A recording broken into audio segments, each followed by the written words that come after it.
is youth violence and homicides, and we're talking to Ms. Horn and Ms. Greenlee. And of course, Ms. Horn and Ms. Greenlee, we promised the two of you that we'd give you an opportunity to continue our conversation dealing with youth violence. I think Ms. Greenlee has already given us a pretty good understanding of some of the problems that our young people are facing today. But let's have you to make some statements in reference to about your organization and some of the things that you'd like to see happen as a result of this show.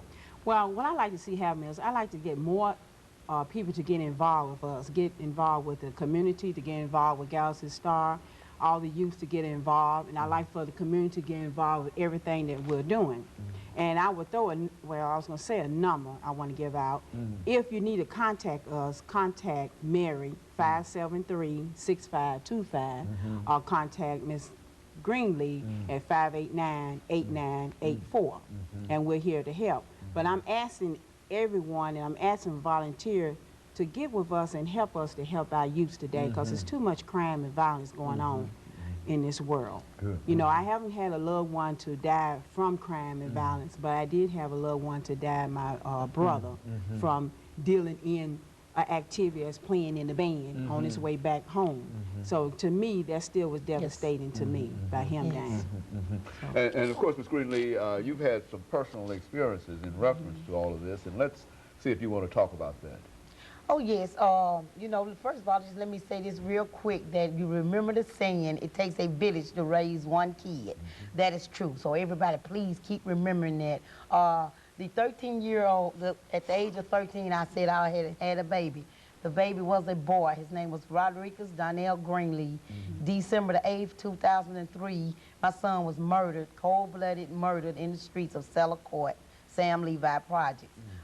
It was a drug-related program, I mean a drug-related incident, and but what has happened, everything that's happening now, like I was so angry when I saw that on the news too. They wanted to, all the people that had got killed, they had a nerve to have how many times they've been arrested for drugs, how many times what their background looked back, how many times they dropped out of school. That is not the price of butter here. This don't have anything to do with that. And that irks me when the first thing they come, I don't care what they done. They was a child of God and they was our kid and they didn't deserve to die like that.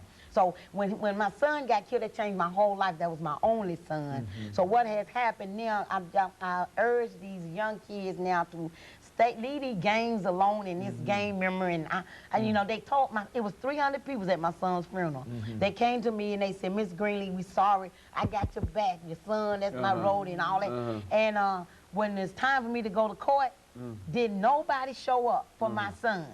My son killer is walking out here right today to do something to somebody else's child and to have that mother going through what I'm going through. So I'm here to let them know there's no gang. There's nobody but God. That if you don't have a parent, go get somebody else's parents and talk to. I love my son. My son was a good boy. He didn't deserve to die like that. All these murders we done had in the last 6 months. But the killing part about it, let me say this right quick. When I called and asked the cops about who worked the case on my son, who got my son out of the street, they blowed my son, shot my son in the neck. The bullet came out so hard and big that they said his braids was laying in the sidewalk. Now, do a mother need to hear stuff like that? No. And then sit here and I got to be as bold as I am, but I'm passionate because of Jesus Christ to know that this murderer is still out here in these streets and wasn't no justice done. See, wasn't no justice was done. They wasn't trying to find out who really killed my son. They wasn't trying to make nothing stick to this young man because he wouldn't have been out here. I don't care nothing about no witness didn't show up. But what I'm telling everybody now, quit saying they got my back. I'm your road dog. I'm going to be there for you, because you're not. You're going to die by yourself. You're going to go to that penitentiary cell by yourself. So what you need to realize is that's a college out there waiting on me, not a funeral home waiting on me. So let me go and get back into class, get back into school, and get around somebody who believe in y'all. I believe in all my young kids. I want them to get their pants up and all these braids out their hair, but I'm going to work with them until they feel comfortable enough to do that. But the only thing I'm saying now, my son Rodriguez Greenlee name going to always be in memories. I wrote a poem in his obituary. Your mother will always fight for her young people out here as long as I live. As long as God give me that breath. I was doing this before my son got killed, and I'm going to continue to do it now. But I'm letting them know it hurts. It really hurts to sit here and have to watch all these murders go on and don't nothing be done about it. And the only thing that's gonna be done about it is the community. I don't care. I want to hear none about no police didn't do this, the security guard didn't do this. I want to hear some mothers and some fathers come out here. The pastors need to come out here. The pastor need to go to some of these hoods, go to some of these doors that you scared to go in. We're scared too, but I knock on the door in a minute. I know a bullet gonna hit me, but it got God's name wrote on it from me. So I want you to come to me and say, okay, Clem, let's go and live in an apartment and let's do some change. Ministry is going there tonight. They are going and talk Pastor Westbrook. But I want other pastors to come out of the church. I want the mothers. How do these mothers sit back and let they son, you just have a funeral, go to the graveyard, and you get back with your life? How could you do it? Because I've been fighting from day one. I still want justice done for my son, and I'm not through with it. December the 8th, 2005 will be my second year. I had my son for 29 years. 2 years, I'm just now realizing he's really gone home to God. But I am still so angry, and you can sit here and look at me and tell how angry I still am. But I have the passion and the courage enough to still fight for my young people. And I want to let them know, you got somebody that's going to stand up for you. I'm going to stand up for y'all. All you got to do is come to me, ask me, and I'm going to show you. And if I can't show you, I'm going to find out. That's right. That's right. Thank God. Thank God. Praise of course, that's what your whole ministry is all about. Is that what we're saying, Ms. Horn? Yes. That these are the things that you wish to accomplish.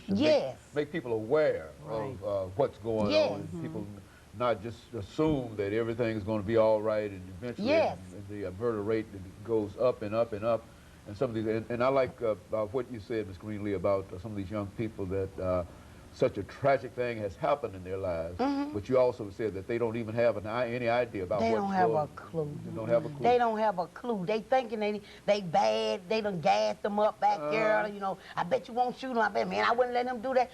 You are not a punk, and you are not a weasel.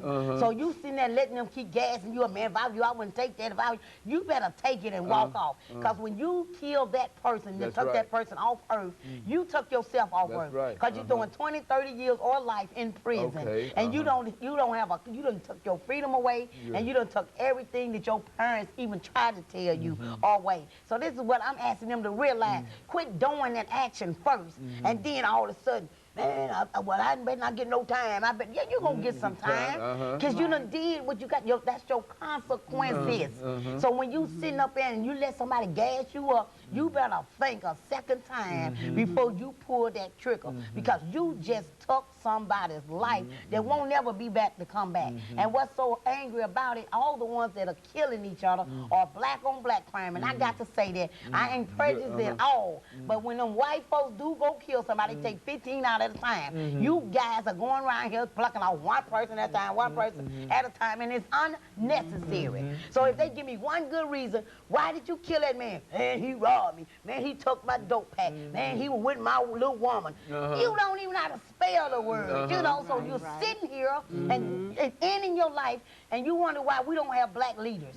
We don't have black leaders because you won't give yourself a chance to be now. And it makes me so angry. And it was a discussion on the radio today about, well, what about the young girls? Okay, the girls got a big part in it too. They need to get back in school, get off of welfare, quit having all of these babies when they know the dad is not there for them. And then you come and talk to me. I just told you I was 13 and got caught. You ask me why I'm sitting here looking like this now, because I had to experience what I went through. But I'm willing to stop y'all before you experience the lifestyle that I experienced. They don't want us to experience, not with the stab wounds in my back, the scars on my face from beat down and being tortured and all that. They don't want that. So I'm giving you the opportunity. Come to me. Let me say this. Yes, ma'am. And the person that get killed, the parents, if you don't have parents or if you got family members, don't be scared, because there's an organization out here that will help them to get through this. Because a lot of people sit back and won't say anything. Speak up. Don't be having this hurting inside of you. Someone is here to help you. I'm telling you, and of course, Ms. Horn and Ms. Greenlee, over the last 45 and 50 seconds we have, let me thank the two of you for bringing us a new perspective in reference to youth violence and homicide and et cetera. And I'm sure that there are those in the community, in the churches and other civic organizations who are willing to join with you and Mr. Earl Jordan Yes. and some of the other individuals that you are working with. And I think that as long as you are as passionate as you are in reference to what you're getting, what you're doing, I think that you will certainly get the kind of attention that's necessary. Oh, and I'm not of course, stopping. all of you are looking for more volunteers for Yes. Galaxy. And what's that? And of course, we'll be back with our audience again next week. Thank you and good morning. All right. Thank you. Ms. Brad,